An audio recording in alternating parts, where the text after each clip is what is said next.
రెడ్డి గారు ఒక మాట చెప్పారు అసెంబ్లీలో. ఏంటంటే కాంట్రాక్టర్లు ఏమైనా దేశ సేవ చేస్తారా లాభాల కోసం కాకపోతే. అవును. సబ్జెక్ట్ కరెక్షన్ పదం ఎక్కువ తక్కువ ఉండొచ్చు దాంట్లో నేను మాట్లాడిన దాంట్లో. బట్ అమ్మాడు అసెంబ్లీలో చెప్పారు ఆయన లాభాలకి కోసం చేస్తారే వాళ్ళు అని చెప్పారు. కానీ ఇది ఏమంటే వాళ్ళు విపరీతం చేస్తారు, మనకంటే ఎఫిషియెంట్ చేస్తారు. అసలు అంటే నాకు ఎప్పటికీ ఆశ్చర్యం. ఐఏఎస్లు ఐపీఎస్లు ఈ దేశంలోనే అత్యున్నతమైన చదువు చదివిన వాళ్ళు ట్రైనింగ్ అయిన వాళ్ళు చేయలేని పని ప్రైవేట్ రంగం చేస్తుంది. ప్రైవేట్ రంగంలోనే వీళ్ళు చేస్తాయంటే ఇంకే దానికి మనం ఏం చేయాలో నాకైతే తెలియదు. Okay okay. కానీ రాజకీయ శైలి ఒకేలా కనిపిస్తుందా మీకు జగన్మోహన్ రెడ్డి గారికి వైఎస్ గారికి సంబంధించి చూసుకుంటే? ఎందుకంటే మీరు వైఎస్ గారి క్యాబినెట్లో పనిచేశారు. జగన్మోహన్ రెడ్డి గారితో నేను రాజకీయంగా అంత దగ్గరగా లేను. చూశారు, కనీసం చూశారు. కానీ రాజశేఖర రెడ్డి గారు రాజకీయం వేరే. రాజశేఖర రెడ్డి గారు ప్రేమని పెట్టి రాజకీయం చేశాడు, బాధ్యత తీసుకొని రాజకీయం చేశాడు.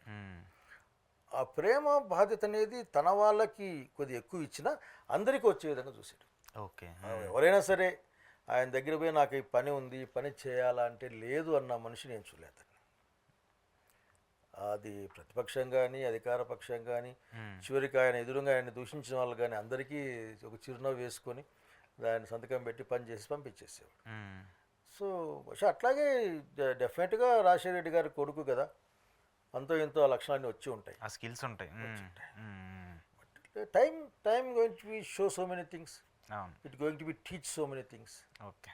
సో ఏంటి శైలజానాథ్ గారు నెక్స్ట్ ప్లాన్? ఆయన మీద చాలా చాలా రూమర్స్ వస్తున్నాయి, ఆయన మళ్ళీ రాజకీయాల్లోకి రీఎంట్రీ, మళ్ళీ ఆ పార్టీలో చేరుతున్నారు, ఈ పార్టీలో చేరుతున్నారు, చాలా వస్తుంది. ఏంటి రాజకీయ భవిష్యత్తుని మళ్ళీ కంటిన్యూటీ చేస్తున్నారా? మళ్ళీ జనాల్లోకి మీ నియోజకవర్గ ప్రజలు కూడా మీరు రావాలని చెప్పేసి కోరుకుంటూ ఉన్నారు. ఏం చెప్తారు దానికి సంబంధించి? రాజకీయాలు లేనా అంటే ఉన్నాను. నేను రాజకీయాల్లో విద్యార్థి రాజకీయాల నుంచి రాజకీయాలు చేస్తాను. నాకంటూ ఒక రాజకీయమైన అవగాహన నాదంటూ ఒకటి ఉంది. నాకు ఏర్పాటు చేసిన ఆ రోజు ఎస్ఎఫ్ఏలో పనిచేసిన రోజున కానీ అక్కడి నుంచి వచ్చి అనేక అంశాలు నాతో ఉన్నాయి. తిరిగి మరి ఈ మధ్యకాలంలో కొత్త ఒక ప్రెషర్ మొదలైంది నా మీద.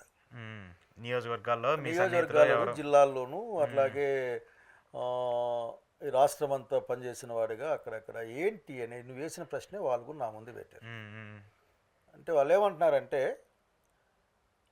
10 ఏళ్ళు సైలెంట్ అయిపోయారు, ఇంకా 10 ఏళ్ళు మీరు రాహుల్ గాంధీ మీద ప్రేమ కొద్దీ చేశారు పని, మేము కూడా మీతో వచ్చాం, ఇప్పుడు అందరూ పెద్దవాళ్ళు అయిపోతున్నారు, జిల్లాలో కాన్స్టిట్యున్సీలో విలేజ్ పాలిటిక్స్ను పట్టించుకోవడం లేదు, మనం మార్జిన్లో అయిపోతున్నాం, మేము ఏం చేద్దాం అనుకుంటున్నాం అనే ఒక ఒత్తిడి ఈ మధ్య కాలంలో పెరిగింది. దాని నుంచి అనేక సహజంగానే నేను మాట్లాడే మాటలు కూడా కొద్దిమంది అనేక అజంప్షన్స్ చేసుకుంటూ ఉండొచ్చు. బట్ ఒక ఒత్తిడి అయితే పెరిగిన మాట వాస్తవం. అంటే దాదాపు అందరి దగ్గర నుంచి, ఫ్రెండ్ సర్కిల్ దగ్గర నుంచి, ఫాలోవర్స్ దగ్గర నుంచి, ఏమీ ఆశించిన అభిమానుల దగ్గర నుంచి రకరకాలుగా, అలాగే మా జిల్లా ప్రధానంగా ఏంటబ్బా మీ జిల్లా గురించి మాట్లాడే వాళ్ళు ఎవరు లేరు, అందులో రాయలసీమకి రాజకీయం అంటే దగ్గరికి హంద్రీనీవా ఉదాహరణకి హంద్రీనీవా చంద్రబాబు నాయుడు వచ్చి హంద్రీనీవా అని వెడల్పు చేద్దామంటే దానికి లైనింగ్ చేయమంటానా అంట, లైనింగ్ చేస్తే మనకు నీళ్ళు ఎట్లా వస్తాయి, నువ్వు ఏం పంచుకోవడం లేదంటే నేనేం చేస్తా అంటే మాట్లాడాలి కదా. అంటే ఈ విధమైన ఒక హీట్ ఉంటుంది మా దగ్గర. ఆ హీట్ నుంచి చూడు అసలుకి అన్ని ఎండిపోయినాయి, శనిక్కాయలు లేవు, ఏమి లేవు, అసలుకి మనకి 7 మండలాలే వచ్చినాయంట, మిగతా 3 మండలాలు రాలేదు, జిల్లా అంతా 7ఏనా, ఏం చేస్తాను, అది కాదు అంటే అట్లా కాదులే, ఇది కరెక్ట్ కాదు కానీ నువ్వు కొద్దిగా యాక్టివ్గా ఉండాలా అనేవాళ్ళు. అంటే ఆ ఒత్తిడి గత ఒక నెలన్నర 2 నెలల నుంచి అనుకుంటా బహుశా ఎక్కువగా ఉంది. అది ఎక్కువ ఉంది.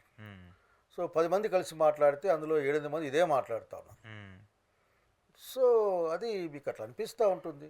అదేం రహస్యంగా చేసే పనులు కాదు కదా. డెఫినెట్గా రాజకీయం అనేది రహస్యంగా చేసేది కాదు కదా, బహిరంగంగా చేస్తే అటువంటి పరిస్థితి మేము మీకు ఖచ్చితంగా చెప్తాను. సో ఆ వ్యూ అయితే ఉంది మళ్ళీ రాజకీయాల్లో. యాక్చువల్లీ 5 డేస్ అది ఇక్కడికి వచ్చి అంటే ఆ ఒత్తిడి ఉంది నా మీద. దాంట్లో ఏం లేదని చెప్తే అబద్ధం.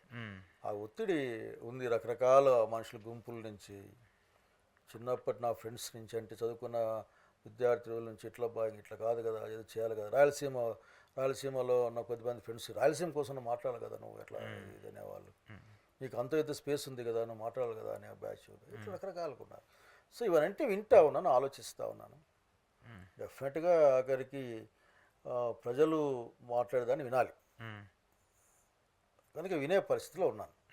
వాళ్ళ దగ్గర నుంచి ఒక రెస్పాన్స్ అయితే తీసుకుంటున్నారు మీరు. వింటున్నా, వాళ్ళ బాధ చెప్తున్నారు. నువ్వు బాగానే ఒక ఆయన వచ్చాను నా దగ్గరికి, చాలా పెద్ద ఆయన, మ్మ్. నాకంటే 5 ఏళ్ళు పెద్దోడు. అంతా బాగానే ఉంది, నువ్వు బాగుంది, అంతా బాగానే ఉంది, ఎప్పుడు నీకోసం పని చేస్తావా మ్మ్. అంటే ఇంత మాట అంటే ఇవి అన్నా నేను. మ్మ్. అంటే మళ్ళీ చూడు, ఊర్లో పిల్లలను చూడు, వాళ్ళని చూడు, వీళ్ళని చూడు, నీకంట కింద ఉన్న వాళ్ళు నీ ఎట్లా వాళ్ళంతా నువ్వే కదా. మ్మ్. నీ దగ్గరికి వచ్చిన పిల్లలు చాలామందికి ఆఖరికి 1/2 సెంటు భూమి లేదు, అసలు అయినా నేను నమ్ముకొని తిరుగుతా ఉన్నారు. మ్మ్. వాళ్ళు ఏదో ఒకటి రాజకీయంగా వాళ్ళు ఉండాలి కదా, రాజకీయం కదా, బాగానే ఉంది కదా అంటా ఉన్నా. బాగానే ఉంది అయినా ఆలోచించాలి కదా. మ్మ్. వాళ్ళు ఏమవుతుంది అంటే పాపం చాలామంది, నువ్వు ఆలోచించకుండా వద్దు, మ్మ్.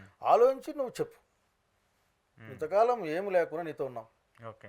ఎంత కష్టం వచ్చా నీతో కలిసి ఉన్నాం, మళ్ళీ ఉంటామని ఒక భరోసా ఇస్తున్నారు మేము వాళ్ళు. మిగులుతూ ఉంటాం, కానీ నువ్వు మా గురించి ఆలోచించిన బాధ్యత నీకుంది ఓకే.